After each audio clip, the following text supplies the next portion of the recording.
So, I'm filming. Shame on you. Don't do that. Don't do that. Well, good afternoon.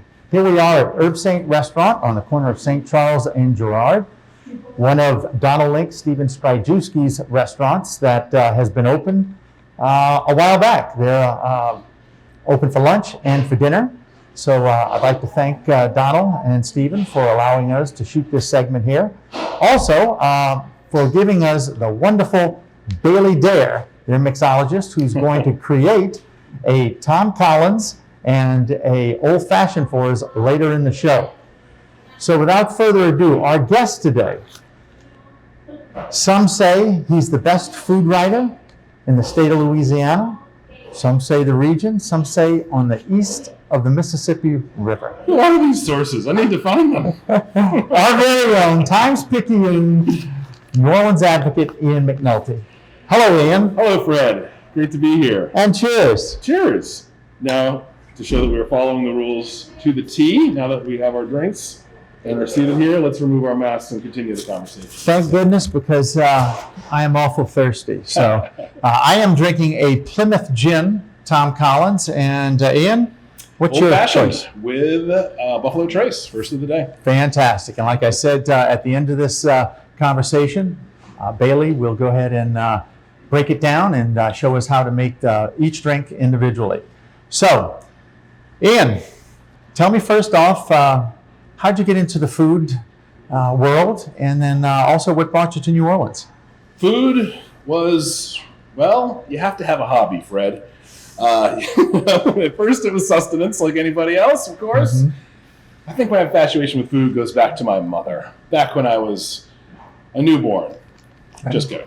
Where are you from, by the way? I grew up in Rhode Island, which is actually a great food place, but I did not know that at the time. Growing up there, it was just sort of home cooking and the clam chowder and the crab cakes and that sort of thing. That you just grew up around it. Right. Really and truly, it was moving to New Orleans that ignited my curiosity and my imagination about food and launched my career as a food writer. Because when I moved here, I didn't know a soul. I moved down here from Rhode Island to New Orleans. The year was 1999. A young 25-year-old Ian McNulty got off his car and just thought, okay, let's see what this place is all about. And I was not covering food. I was covering banking for the local city business newspaper. But I quickly discovered what everyone in New Orleans knows, that if you want to strike up a conversation with anybody, you bring up food and drink and the culture around it and recommendations and where should I go next. And people just took me under their wing, and it really launched this exploration of food and drink in New Orleans. I got to know the city by exploring its restaurants and its bars. And as a writer, as a journalist, the topics that I started covering on the side started to revolve around those. A niche became a specialty became a career, and here we are all these years later. Well, bravely and wisely done, I might say. So, well, congratulations on that. On NewOrleansLocal.com just a little while ago, you wrote another article in regards to the new citywide ordinances that are going to take effect this coming Saturday. That's right.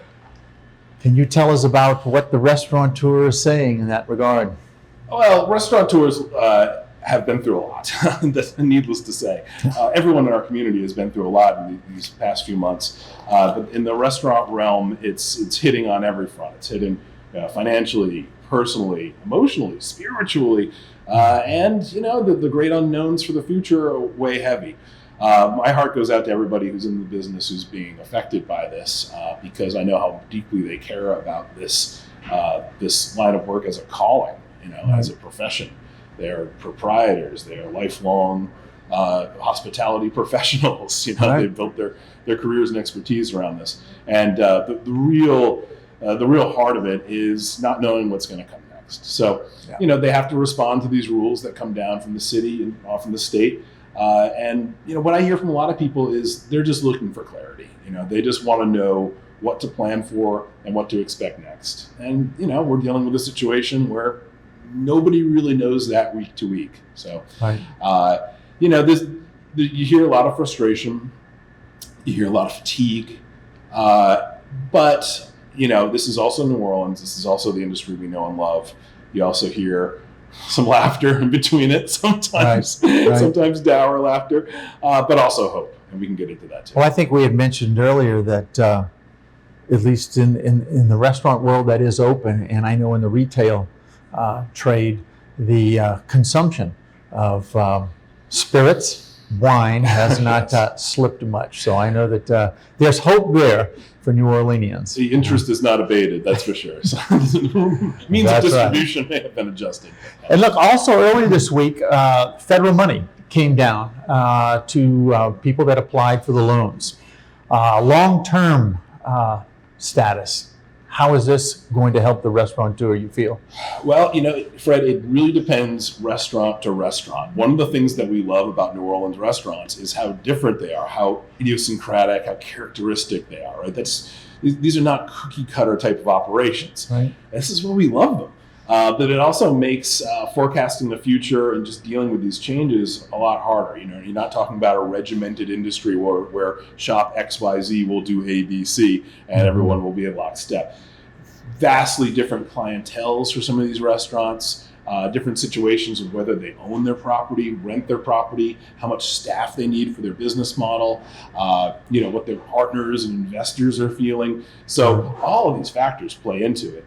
But what I've been hearing is that with an extension of this money, it does give them more options. Is it ideal? Absolutely not. No one's doing high fives and running around in circles gleefully about this. But it does give more options on the table, and you're going to see different restaurants respond to that in different ways. For some restaurants, this is a time where they're looking ahead to maybe we should temporarily close down and put our chips on the fall. Let's take July and maybe some of August off and be in a better position to come back stronger, not so exhausted in the fall when things hopefully are looking a little better.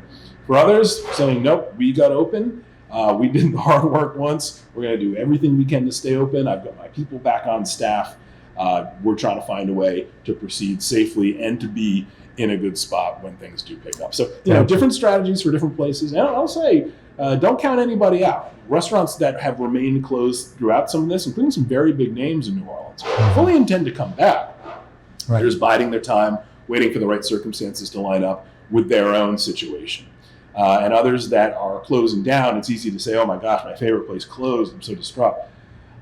Very few places have said, we're closing down forever, so long. Most of them are saying, so long for now, folks, we'll be back in a better position. So Right. So with this downtime that some of the chefs and restaurateurs have, is it a time for them to be more creative with their menus, or as such? In a word, yes. It is, but being creative can take a lot of different forms, right, Fred? Right. Especially with the base material that we have to work with in New Orleans.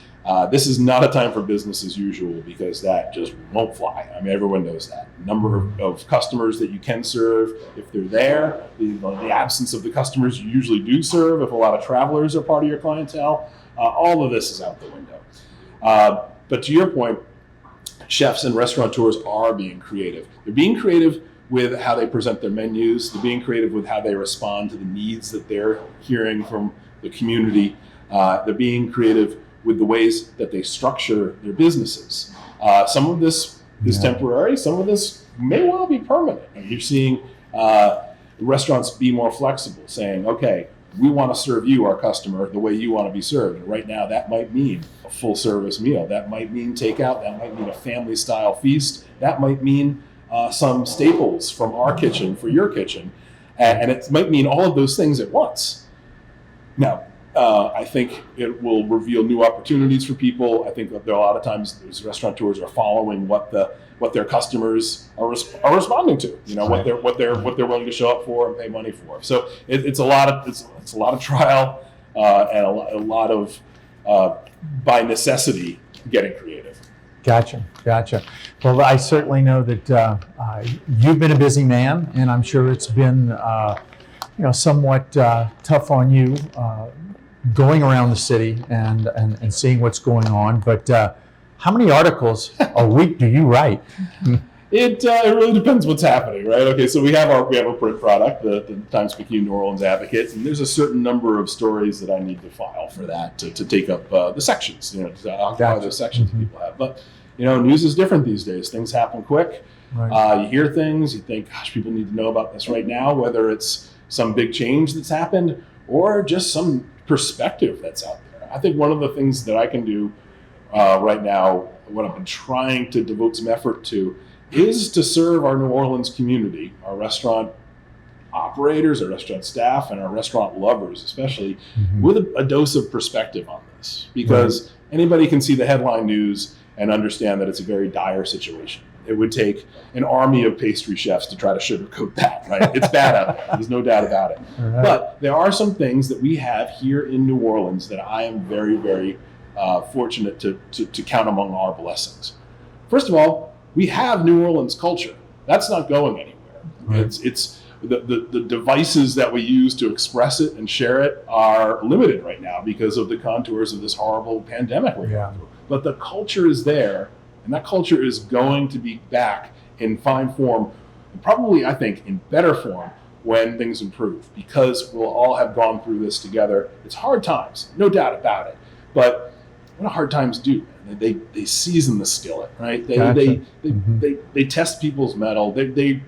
It's going to be the thing that builds the stories, that creates the culture, that gives new energy to those celebrations to come. Well, a lot of us saw that after Katrina. Right, Yes. right. So I think you just answered my next question in regards to, do you think the consumer that goes out to the restaurants because of this pandemic will change their normal operandi?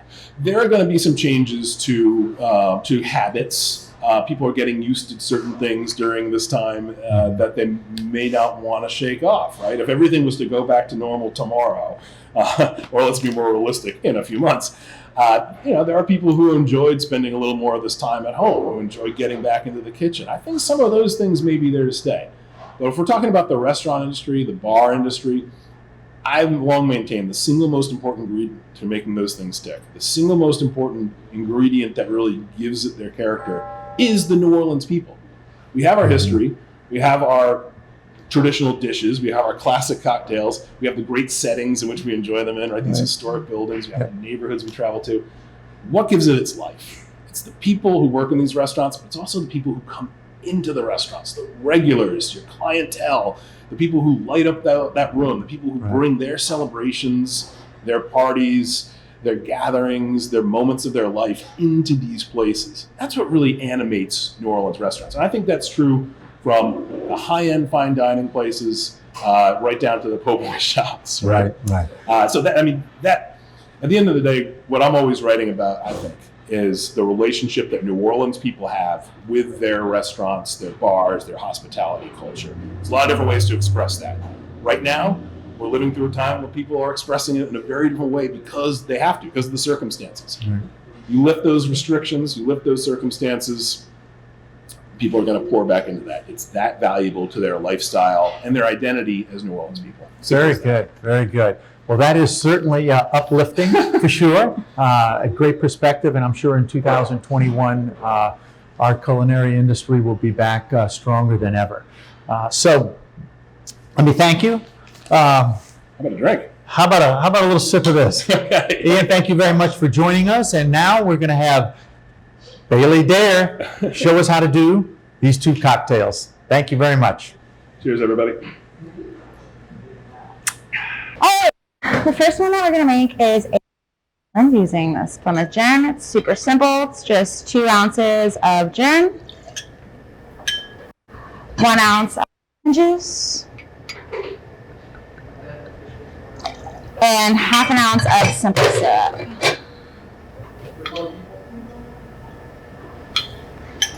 Just gonna lid, fill it with ice.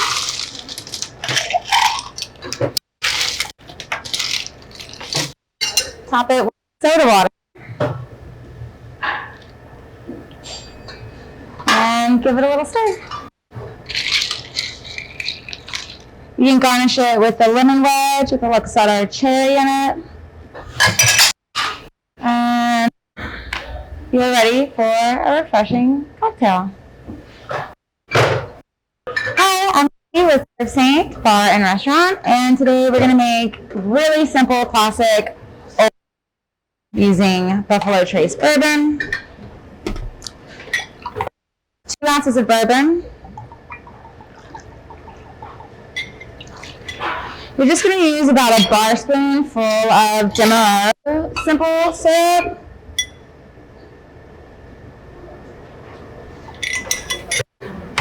Um, 3 or 4 dashes.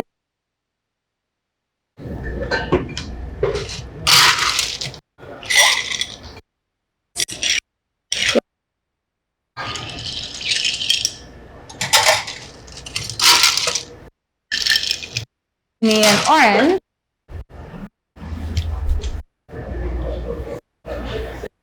Just express it over the drink. Sardo cherry.